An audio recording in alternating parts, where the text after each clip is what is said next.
This is Talk Business and Politics with Roby Brock. Welcome to today's Talk Business and Politics Daily. I'm Roby Brock. We are glad to have you with us. We've got two guests today representing the Arkansas Repertory Theatre, the original founding artistic director, Cliff Baker. Thank you so much for being here. Ancient. Yeah. Ruth Shepherd, who is one of the board members and has been one of the big leaders as the rep tries to resurrect and reshape and redefine itself. Thank you both for being here. Thank you for having us. Let's kind of go to the beginning here. Have we identified what the factors were, Ruth, that have brought us to this point with the rep? What do we define as the problem that needed to be fixed? Well, yes, we have definitely identified the factors because we've been aware for several years that we were very fragile. And as far back as about 3 or 4 years ago, we did a huge strategic study of everything that was going on, and we discovered at that time that in fact we were property rich but cash poor, as if we hadn't already figured that out. Yeah. Another way to say what the situation has been is that for years and years and years, we've always lived on the edge. I think, what did you have, $500 when you founded it? Yeah, about that. And you know, so we've always lived on the edge, but we've always done this show to pay for the next show. You know, we've always kind of eked it out over the years. But in the last 2 or 3 years, we've been doing this show to pay for the last show. Right. And then several things changed in our market. One of the things that changed was what we offered this past year, because we said, hey, we can't afford to pay for what we've been doing. So we stretched out our season and gave us a little more time in between shows. We planned some smaller cast shows, which saves a lot of money. We only planned one musical. Mm-hmm. So that could have helped us financially, but unfortunately, the public didn't really like our season this year. So instead of having 87% capacity seats filled, which we had 2 years ago, we had 47% seats filled. This is probably not unlike struggles other theaters in other markets have experienced. I mean, I can't imagine that the Arkansas Rep is just having a one-of-a-kind totally issue that unique in that respect. What have you seen from your larger perspective?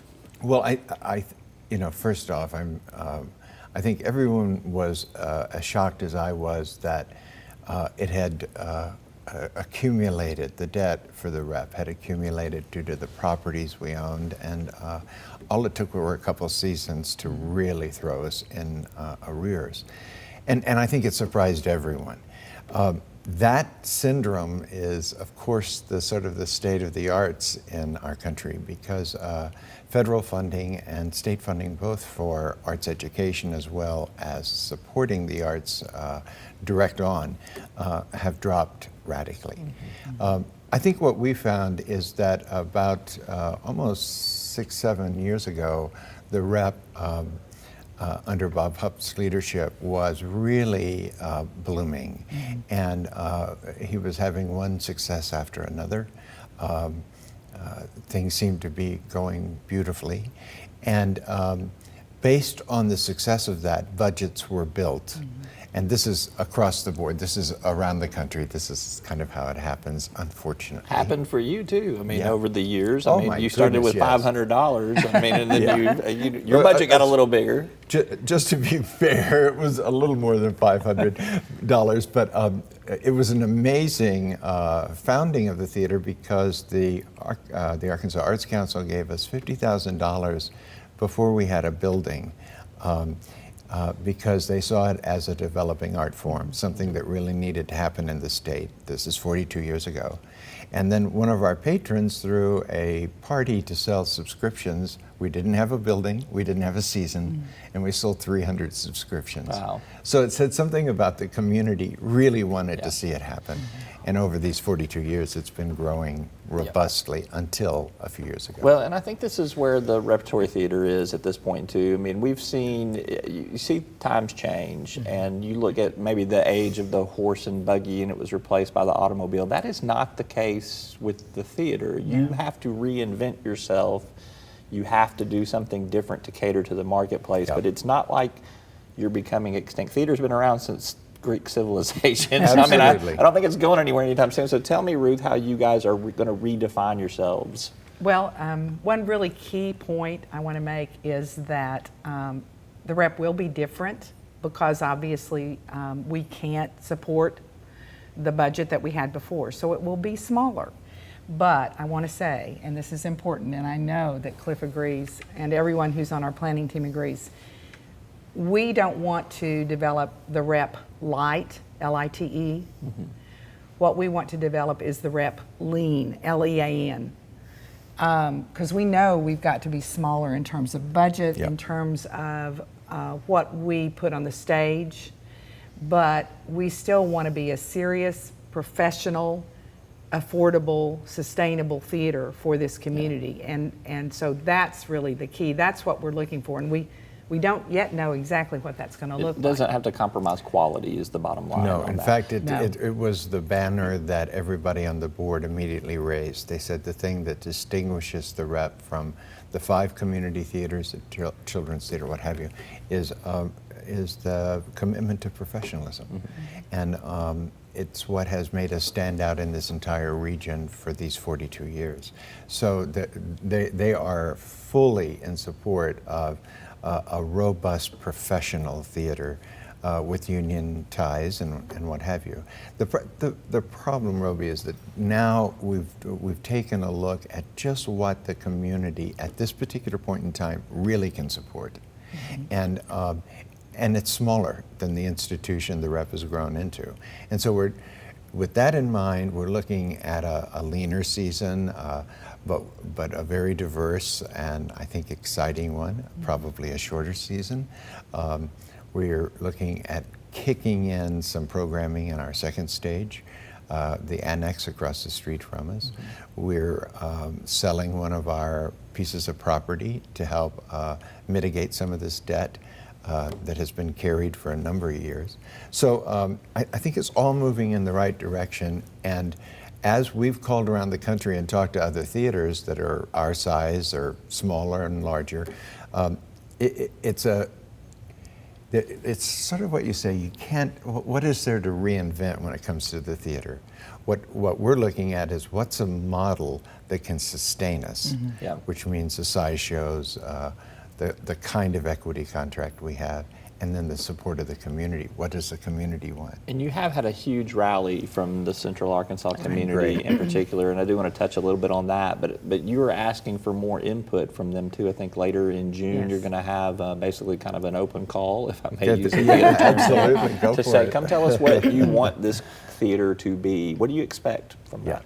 Well, we're going to have 2 sessions for sure. The first one actually is designed for theater arts folks or professionals who are working in other theaters, who are choreographers, who are directors, et cetera. And we specifically want to hear from that community because we want to make sure that we are working with them to the extent that we possibly can and enhancing their theaters as they will be able to enhance the rep. The second session, which is on Wednesday the 26th, I think, is that the right date? I think so. It is June 26th. June 26th, thank you, is for everyone to come out and come to the theater, and we want to hear from folks. We want to hear their ideas. We want to hear their complaints, maybe not, you don't want over and over and over. You don't want it Tom Cotton level town hall. No, we don't want that one at all. But we do want to hear, how we can better meet the needs of our community. And so this is the first opportunity. We will provide other opportunities for folks to come talk to us. If we feel like that there's a need for that, because we really do. We've heard from a lot of folks, I will say already. Yeah, I think these round tables will really help us shape kind of the parameters of that programming over the next couple of years, which we're holding as a transition period until the rep is anchored, the subscription series has been sold, and it has a second year in operation kind of thing. And then we can start looking at where's the opportunities to grow more.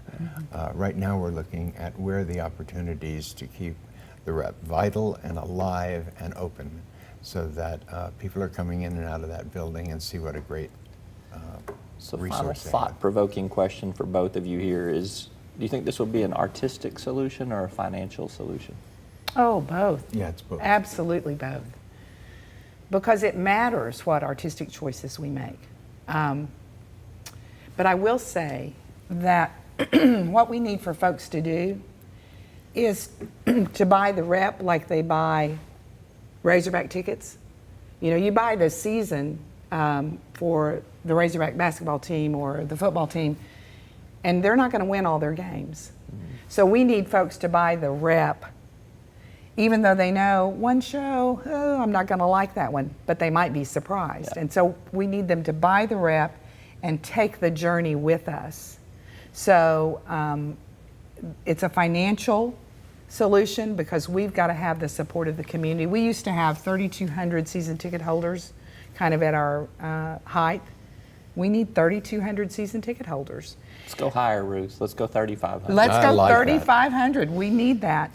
But it's also an artistic solution too, because, and this is what keeps Cliff up at night right now. This is keeping me awake because, you know, the thing is the rep has to have its own identity with 5 community theaters, a children's theater, a dinner theater, university theater. So it's and a Robinson very, Auditorium, and which Robinson. is definitely So, you impacted know, us. Yeah. what is it that distinguishes us? And it's always been this idea of professionalism. With that in mind, I think now we're taking a look at what kind of contracts we need to have. How do we engage our local talent pool, which is substantial? I mean, just by the fact that there are so many theaters existing with local talent. Speaks to that core. And so, you know, I want to sort of bring the crowd back together and say we're all in this doing something to help the community and to enrich lives and especially kids' lives.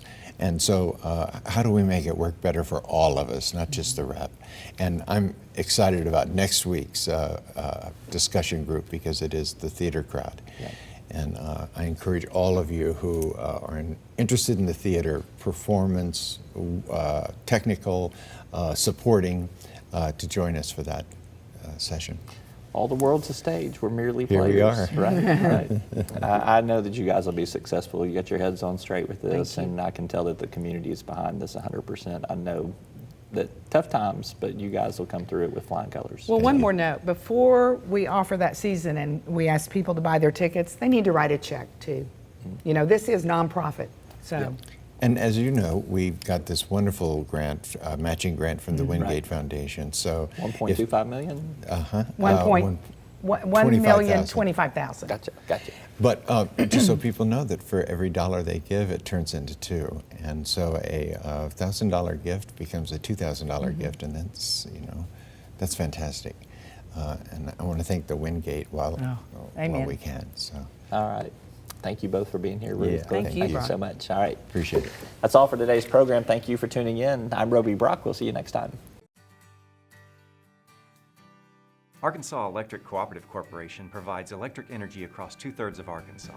This is an exciting time in our energy history, with incredible progress being made in renewable energy and storage technologies. As our energy portfolio continues to diversify, we'll maintain an all-the-above strategy to provide reliable and affordable electricity. Ever since the first light bulbs were placed in our members' homes, the electric cooperatives have been the solutions provider for our members, and we want to continue that well into the future. Each day, the promise of our nation begins again. Arkansas and America, moving forward. I help make that promise a reality. It's not for everyone, but people everywhere depend on us. Oh, I love you too, sweetie. Trucking delivers, or everything stops. And that's what drives me.